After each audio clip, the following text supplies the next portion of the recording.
Welcome back tonight. As you can see, we have a packed audience here in New Hampshire, and we're going to continue. We've already had a spirited conversation here at the top of the broadcast about ISIS, about concerns of terror here on the home front. And as we await Secretary Clinton backstage here, we're going to begin on the economy. We want to turn to the American jobs, wages, and raises in this country. And we believe Secretary Clinton will be coming around the corner any minute. But in the meantime, we want to start with this eye-opening number. And Senator Sanders, this question goes to you first anyway. In 1995, the median American household income was $52,600 in today's money. This year, it's $53,600. That's 20 more years on the job with just a 2% raise. In a similar time frame, raises for CEOs up more than 200%. Sorry.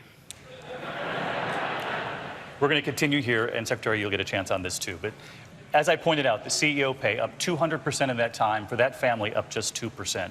You've all said you would raise the minimum wage, but Senator Sanders, what else? Speak to that household tonight. 20 years, just a 2% raise. How, as president, would you get them a raise right away? First of all, we recognized that we have a rigged economy, as you've indicated. Middle class in this country for the last 40 years has been disappearing. Are we better off today than we were when Bush left office? Absolutely. But as you've indicated, for millions of American workers, people in New Hampshire, all over America, they're working longer hours for low wages, deeply worried about their kids. So what do? First statement we make is we tell the billionaire class they cannot have it all. For a start, they're going to start paying their fair share of taxes. Second of all we do is you raise the minimum wage to a living wage, $15 an hour over the next several years. Next thing we do, pay equity for women workers. Women should not be making 79 cents on the dollar compared to men. Next thing that we do, real unemployment, official unemployment 5%, real unemployment 10%, youth unemployment off the charts. We rebuild our crumbling infrastructure, our roads, our bridges, our rail system.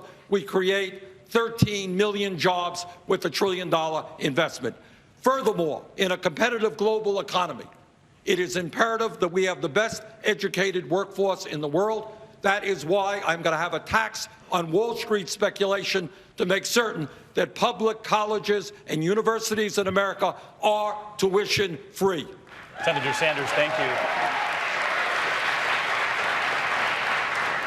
Governor Maley, what would you propose that would be different? How would you get the middle class a raise and without waiting another 20 years for another 2%?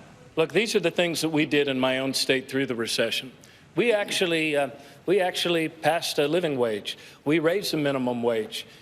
We actually raised to the highest goals of any state in the nation, our minority and women participation goals, because we understood that the way you reinvigorate and make fair market American capitalism work is to make the choices and the investments that include more people more fully in the economic success of your state. All through the recession, we defended the highest median income in America and the second highest median income for African American families. How? By actually doing more for education. We increased education funding by 37%. We were the only state in America that went 4 years in a row without a penny's increase to college tuition. We invested more in our infrastructure, and we squared our shoulders to the great business opportunity of this era, and that is moving our economy to a 100% clean electric energy future. We created 2,000 new jobs in the solar industry, and we fought every single day to adopt more inclusive economic practices. So, David, the conclusion of all of those things is this.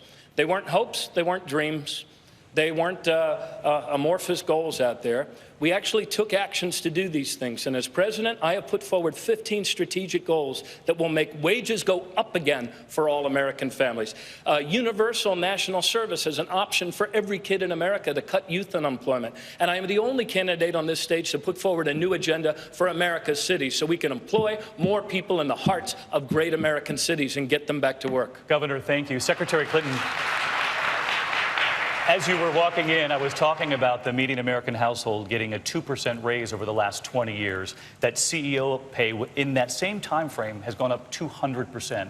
So for those families watching tonight, how do you get them a raise if you're president? Well, I've been talking to a lot of these families, and this is such an outrage, both because it's bad for our economy. We're a 70% consumption economy. People need to feel optimistic and confident. They need to believe that their hard work is going to be rewarded, and it's bad for our democracy. It's absolutely the case that if people feel that the game is rigged, that has consequences. I think it's great standing up here with the senator and the governor talking about these issues, because you're not going to hear anything like this from any of the Republicans who are running for president. They don't want to raise the minimum wage. They don't want to do anything to increase incomes. At the center of my economic policy is raising incomes, because people haven't been able to get ahead, and the cost of everything from college tuition to prescription drugs has gone up. Of course, we have to raise the minimum wage.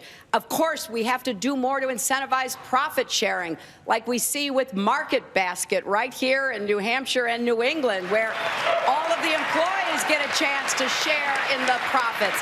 And we've got to do more on equal pay for equal work. That means pass the Paycheck Fairness Act so we have transparency about how much people are making. That's the way to get women's wages up, and that's good for them and good for their families and good for our communities. And there is a lot we can do in college affordability. I have debt-free tuition plans, free community college plans, getting student debt down. I also am very committed to getting the price of drugs down, and there's a lot. You can go to my website, HillaryClinton.com, and read about it. But I guess the final thing that I would say is this is the kind of debate we need to take to the Republicans in the fall. Secretary, thank you. This is the election issue they have to respond to.